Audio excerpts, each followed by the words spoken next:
All right, Gia, you ready? I'm ready. Okay, what's your story?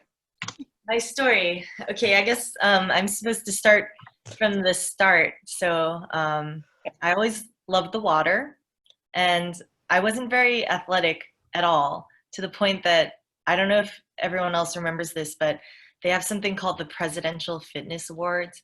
And just in the third grade, I remember one day we were all just playing in the playground, and the gym teacher blew a whistle and he said, "Now run a mile." I was like, what the hell is this? And I still remember it took me 15 minutes and 55 seconds. And I think something about that, I just realized or felt that I wasn't an athlete or athletic.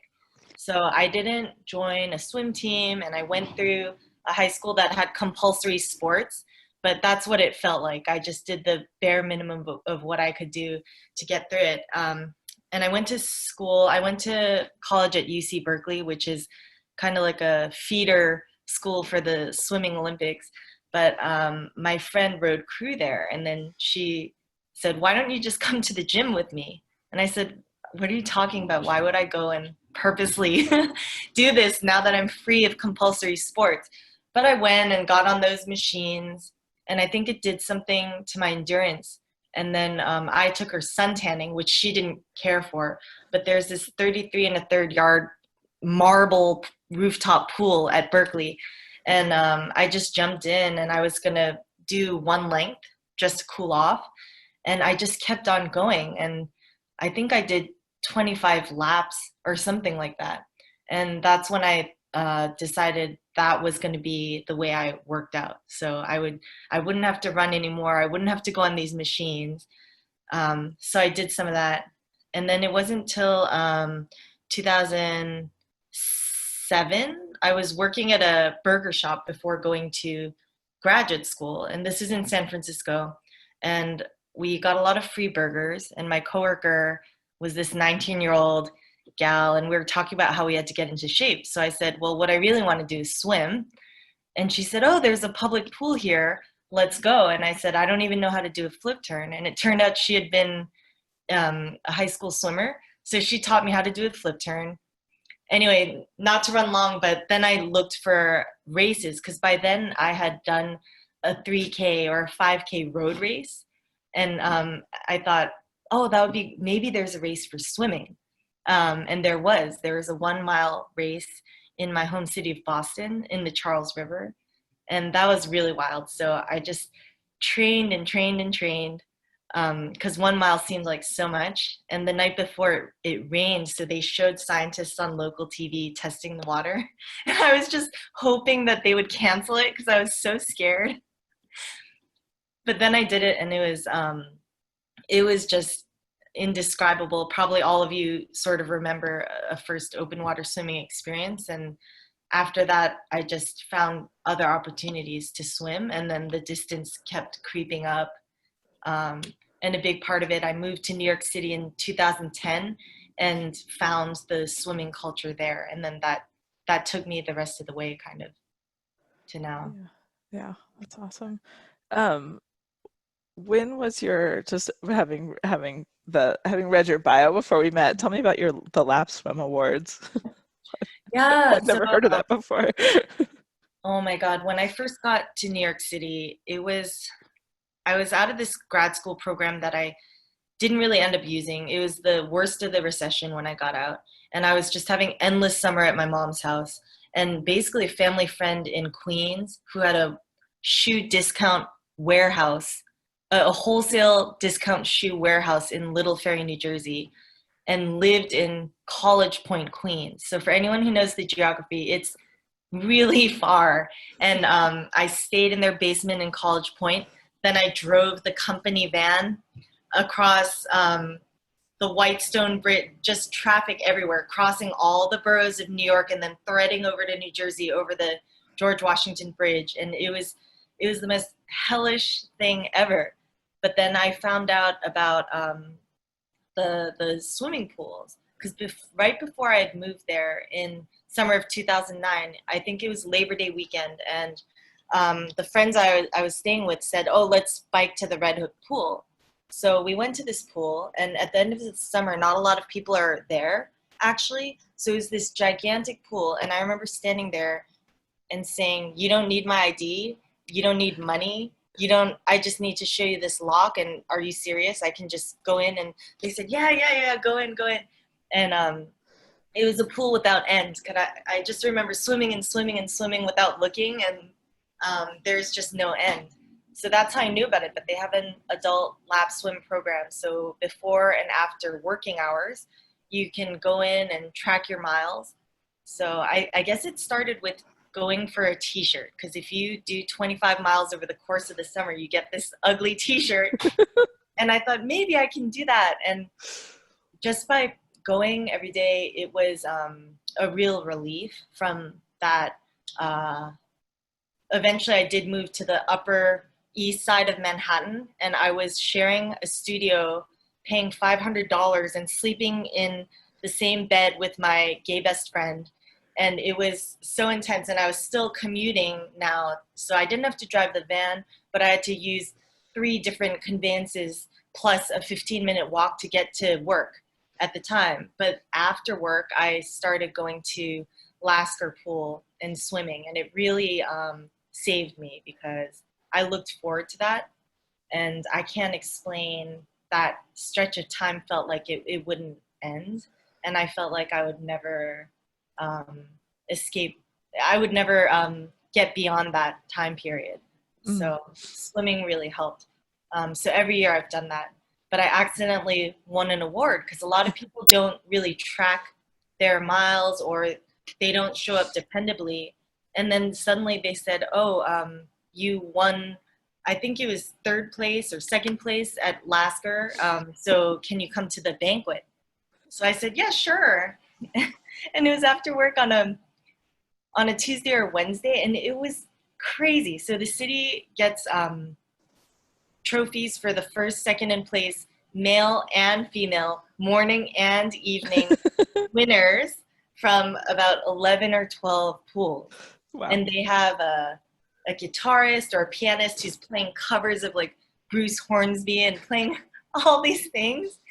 And the parks commissioner comes out and makes a speech, and they have a huge layout of food and drink, and then just give out these trophies. And that's when I realized there were a lot of swimmers in New York City. And that first year of my participation, because I was swimming so much, I dared to do the 3-mile aquarium swim out by Coney Island. And I didn't know anyone at the time. And I just remember thinking that was like breaking the sound barrier for me, because 1 mile was enough. And I thought 3 miles is not something anyone does. That's a little crazy. But then people talk about their gateway being a 10K usually, but for me it was just 3 miles. Because once I did that, mentally I thought, oh, that was really intense and I was slow. But I felt like I could do more.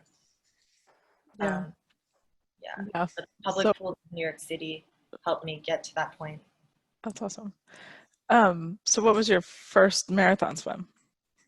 My first marathon swim, so that would be a 10K, but I don't know if Little Red Lighthouse counts because that's current assisted, but that was hard. That was different from the Spite and Dival 10K they have now. And I remember really overtraining for that. But I think the first one that I completed, okay, so after I did the Little Red Lighthouse 10K, still not knowing many people, I signed up for the Boston Light Swim.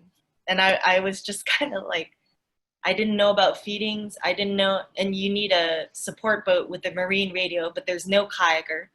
Basically, I didn't know what I was doing. And I remember at the informational meeting, Greg O'Connor thankfully told us about Desitin.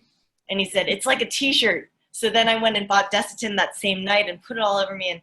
And I didn't finish because it was 5 miles. And I could see there's a handball court that marks the finish. It's just this white wall. And I felt like I was so close, but I really wasn't. And there are things I didn't know. Sighting, the cold. The water was probably in the 50s when we jumped in. I just didn't understand because I'll jump into anything anytime, but that's different from I told people it's like when you burn yourself, but the cold version of that, but there's nowhere to retract to. That's how it felt for the first hour and a half of that swim. But then anyway, I went through with the Cape May circumnavigation experiment. So that was a one-off. It was this crazy swim. It's 15-mile swim around Cape May. And that was not a DNF. That was a swim interrupted, because I do believe I got to 13 miles, and then the Coast Guard came around pulling people out because someone had gotten lost and wandered off and not really told people. And so they brought in the helicopters and they brought in the ships. So that was a swim interrupted. I guess those were my first marathon experiences. The first completed one was, I feel like I'm talking so much, but I met David Barra that's when I started meeting people at Cape May and Boston Light. But at Cape May, David Barra, I was staying with Dave Barra and a bunch of other hardcore swimmers. And when I walked up to this house, they were sitting around a porch vehemently discussing Diana Nyad. And I can't tell you how intimidated I was. And when I got pulled out of that swim, I just thought, God damn it, I'm going to come back and they're all just going to be like, this small fry didn't make it, but they all had something crazy happen. So David pulled out early on because of his shoulder, and someone else got diarrhea, and only this one man who was hungover from his flight from San Francisco made it, and he couldn't believe it. Wow. But David said, I'm doing this thing called 8 Bridges, and it's kind of new. And he said, I think you could make it. So then I thought about it, and then I signed up for stage 4, and I thought I was learning so much. Like, I'd learned that I have to feed, for example, but I just still didn't understand, and I just chose it based on scenery. But I got away with it. I did it, and I wasn't even last. There were 11 people, but I was 3rd from last. I wouldn't have cared if I was last, but the point is I beat the tide. So my time was 6:05 or something, and it was a perfect day, basically. That's awesome. That was my first marathon swim completed. How do you describe the feeling of completing a marathon swim? I think it's a lot like hiking. I don't know if people hike, but I learned to ignore that part where you think, am I there yet? Am I there yet? Am I there yet? Am I there yet? And just completely forget about it. So that now when it happens, it's always a little bit surreal and like an out-of-body experience. I feel a little kind of weird distance from it, and I just end up finished if I did finish. Yeah. Can you tell us about the swim you're most proud of? I was pretty proud of, I'm proud of a lot of DNFs. I have a lot of completed swims as well, but the DNFs are always, I've learned a lot from them. And what I've found is it usually came down to speed, because it wasn't that I got sick. It wasn't that I got cold or anything like that. So Cape May was certainly one of those where the swim itself was ended before I got out.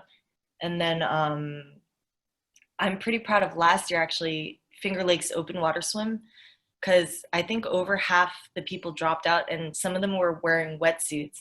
And I remember Bridget said, okay, so the water's 65. It was at the end of September. And people just were like, oh, okay. And I thought that means 62. So when you jump in, think 62. And when we jumped in, it felt honestly like 59. And so I guess it was hovering around 60 the whole time. And I did that 10.5 mile swim, and I was pretty proud. I also, though, feel like I got away with it in a way because maybe I have some level of natural tolerance for cooler water that helped me to do that. But it made me feel good because I don't have speed on my side or anything like that. So it was like a little gift that I didn't really know about. So I was really pleased with that swim. Mm-hmm. Sounds like something to be pleased about. Yeah, I love, and then discovering those kind of gifts about yourself as kind of this, I think, part of, it becomes kind of part of marathon swimming. It's like the, like, what can I do? It's like you keep discovering, oh, and I can do that, and I can do that. And I think that's maybe what we all kind of seek in a way. Uh, Actually, Border Buster too. I tried that last year and I thought they extended the time from 10.5 hours total to 11.5. So I thought I have a pretty good chance of making it. You know, if I train up and I don't have to really freak out about my time, just my average time, it makes sense that I could make it. I'm not just going for the stars here. And Lynn was kayaking for me, and there is a point at which she said, "Hey, do you think you can pick it up a little bit? Because 4 or 5 people passed you, and I think you could gain that ground back. And if you just pick it up a little bit." And I remember just thinking that, going back to that whole thing of not being an athlete, being just the most unathletic person, and having that ingrained in you, my initial reaction, and just not really being a competitive person, I just thought, oh my God, I hate this so much. Who cares if I'm last? I don't care if I don't finish. But then I thought, why don't I just do exactly what she said? Why don't I just try? So then I stepped on the gas a bit, and I put in the energy as if I was trying to pass someone in the pool, which is actually a lot of energy. And I don't know how it looked from the surface. I probably still looked very mellow, but I was pushing it, and it lasted for a couple of hours. And then I did at least get to the Canadian border. And again, I wasn't fast enough overall to finish, but that was another surprise thing that I found out that I'm proud of, that I can sustain a push for hours. mhm. Something to think about for Yeah. myself. Yeah.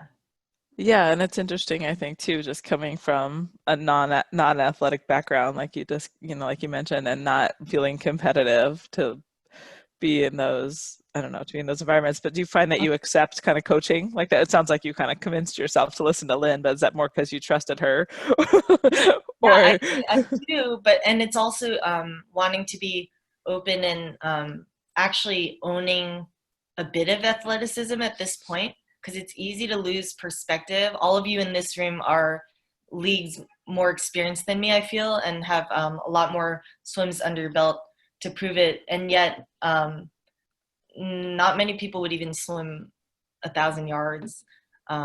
It's just, yeah, when I take myself out of the perspective, it's kind of a hardcore thing to be doing. Is swimming these long swims, training for them, swimming twice a day while working. And so I am, if I am doing these athletic things, I can learn take some athletic instruction and advice, and get into the mentality a little bit. yeah. Because of course I want to learn and grow and be more efficient and avoid injury, and all those things are important.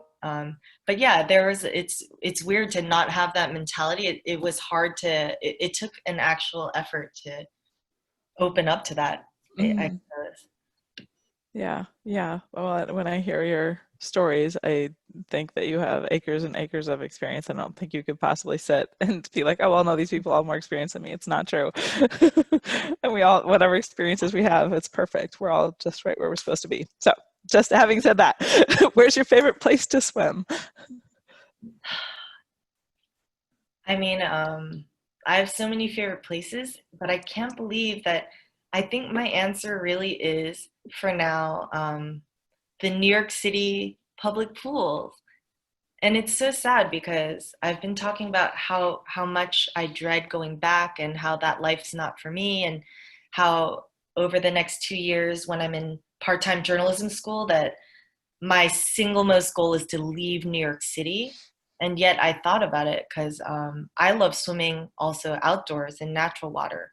But there's no one place I can choose, but all the miles I've swum in the city pools, and all the people I've met and swum next to, whether or not I knew them. I mean, that's a decade of, I owe my involvement in marathon swimming to those pools. And it makes me a little emotional to think about it, but that is my favorite place for now. Yeah. That's awesome. What's the all-time favorite event that you participated in? Oh, I don't know about all time, but a really fun one was Lido Key in 2017, and that was in April, and it kicked off a humongous year because that year I did all these New York open water swims, and I did my first Finger Lakes open water 10 mile. And then the week after that, I swam around Charleston, which is a 12-mile swim. Um, Lido Key was important because one thing I didn't mention in 2016, I went, too bad Christopher Grafe isn't here because he would, there's someone named Sydney Didier who I haven't caught up with in a while. And I think about her a lot, but she couldn't make it because I think her husband was having some health issues. The whole idea was we were all going to just go show up and swim around Key West. But she said, oh, you can have my spot. And Chris and Justin. So Justin's his college friend who's like a multi-athlete, triathlete who was kayaking for him. And when I stayed with them, they were so nice. But I just remember thinking, oh my God, they even nap efficiently. And they were just cutting up Carbo Pro with their credit cards, like making it extra fine. And I learned some more, but that was one time that I was completely untrained. I mean, I meant to train. I'm notorious for being a seasonal trainer. So I kept meaning to, and I didn't do anything. But I remember thinking, oh, I'll just make a trip of it and enjoy the water. And it's not going to be pretty and I'll be really sore, but I'll just put one arm in front of another. And that was a huge learning experience where it's like, you have to do your homework and know if you're going to get shut out by the tides. And frankly, it was really humiliating because I was really happy. Plus, I got a volunteer kayaker who kind of bailed, and then he sent his younger sister to do it, and she was visibly just unhappy to be there. I was really happy seeing the clear water, but then around the 4th mile, the huge boat came by me, and I was all alone, and they said, you're swimming like a mile an hour. And basically the tide already shifted and you're not going to make it. So do you want to swim more? And I at first I said, sure, I'll swim a little more. Yeah.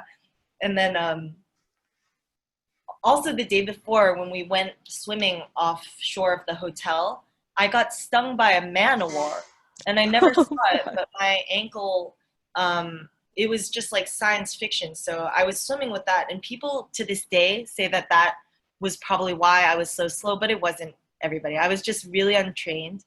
And the water was hotter than our blood. It was just really hot water. I was super untrained.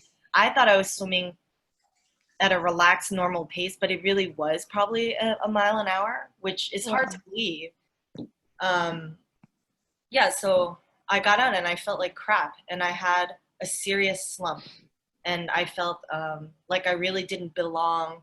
I just felt like I was just screwing around. And I took a hobby and thought that I could just do something like that with no research or knowledge. I got pretty hard on myself.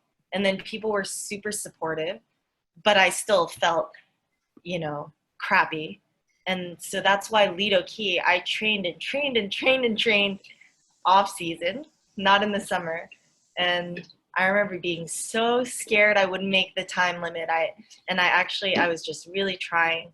But when I finished, it was, and all the friends I had made, there's a good group of people there who all at the same time. And when I stopped, they had all these craft beers. So another thing is when I'm swimming, I'm always like, food, alcohol. I'm going to eat and drink so much. I'm going to have a burger and I'm going to have a 6-pack. But I never do. When I get out, I don't really feel like eating or drinking right in that moment. But anyway, they had a whole range of craft beers, fancy beers. All those were gone and they had Bud Light. Kind of like room temperature Bud Light just sitting out. And so I found Ed Riley, and maybe some of you know him, because I just knew I was like, Ed, someone has to come and shotgun a beer with me.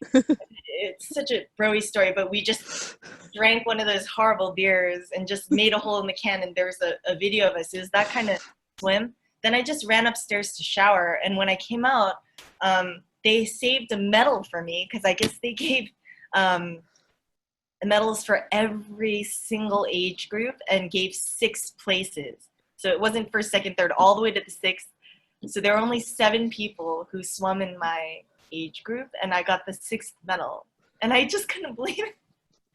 Anyway, that was a really fun time. And then the whole year was amazing. So I call it my comeback swim, and it's the first time I got to swim around something, for God's sake. Because of Cape May, because of the swim around Key West, and finally I swam around something. That's quite a feeling to it. I love that story. I love all your connections and experiences, and I can't believe all the places that you swam. That's so cool. So talk to me about kind of adapting in those hard moments and getting through. I mean, you've definitely gotten through a lot of really hard moments. I can't believe some of the feedback you've gotten, like the boat saying, I can't believe that story about Key West. I'm sorry you had to go through that. But how did you kind of dealt with some of that? And then that boat trip back was interesting because she was an ultra feminist, and then she was telling me about her experiences in athletics before Title IX and everything, and I just thought, whoa, like, so I don't think she meant to be mean, but it is just how it was, and I was out of place there at the time. But adapting, I think that it just sort of happens, honestly, because even if bad conditions are abrupt, I'm just in them and just still going. And a lot of times it's only later that I realize how bad it was. And actually, swim around Charleston is another swim that they had a time limit that would have been hard for me to meet. And I knew that, but I think the winds were 25 miles an hour. It was really some nasty wind there. And they said because of it, they were lifting the time limit. So then I felt great. I just was like, bring it on. Then I might actually finish this thing. And for once I looked at the map, because speaking of opening your mind, I had this thing where I didn't want to see what I was getting into. I wanted to just take it as it came. But I did look at the map the night before, and there's this whole back side of the river that I realized I wouldn't see that next bridge, the bridge close to the finish, for a long time. So I think that actually helped me a lot, because I told myself, you're going to really feel that you're in the weeds. And it was kind of marsh waters. And there's a point at which I thought, I'm not likely to finish this. I can't believe this. The conditions were and the water again was so hot, and it was extremely windy. And I just saw seagrass, and I just felt completely lost. I also have a zigzagging problem, my poor kayaker. So we're going and going, but I made it through because I thought this was how it was going to be. Mm-hmm. And I just kept going because no one told me not to.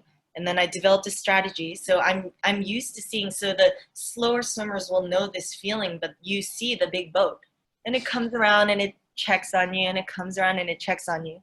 So then when it did that, I just put on a big show and started really like looking like I was cruising.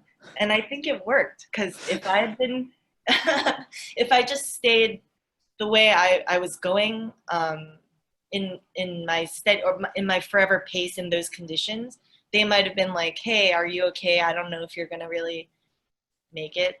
But it was only later. The next day, the conditions were similar, and we all went into Charleston and looked out over the water, and I thought, we were in that, and I can't believe it. The whole time it was like that. So it's only something I see in retrospect. Interesting. Yeah. Just how hard it was, maybe. Yeah. That's cool. What advice would you give for aspiring marathon swimmers?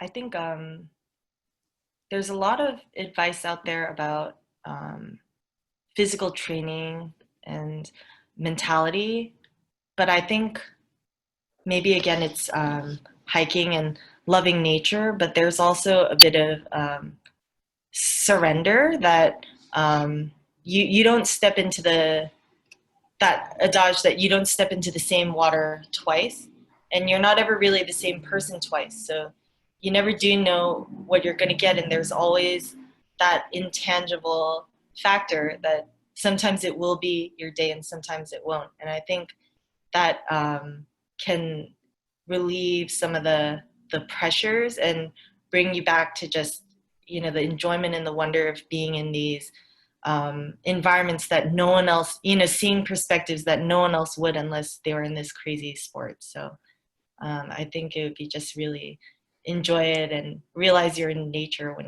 we're doing these things. That's beautiful. Yeah, some friends were telling me about they saw like a deer chase a bobcat up a tree to protect her fawn, but it's one of those things you only would ever have seen from being in the water, like we are so gifted to be able to be in the middle of a body of water. It's like, I don't know, Yeah. it is a gift. That's great. That's great advice too. I love that. I'm also going to send you the transcript from the chat, because there was some great discussion in there about the athlete label. And it's like, I have trouble with labels. Like I have trouble like using them. And it's almost paralyzing to a time because I don't know how to categorize or qualify something, but because I don't want to, because I feel like once you label it, then it's determined. So anyway, it's been interesting to hear you talk about that, but you've had awesome experiences. Thank you so much for sharing them with us today. I really appreciate it. Having me. Yeah. All right, you guys. We'll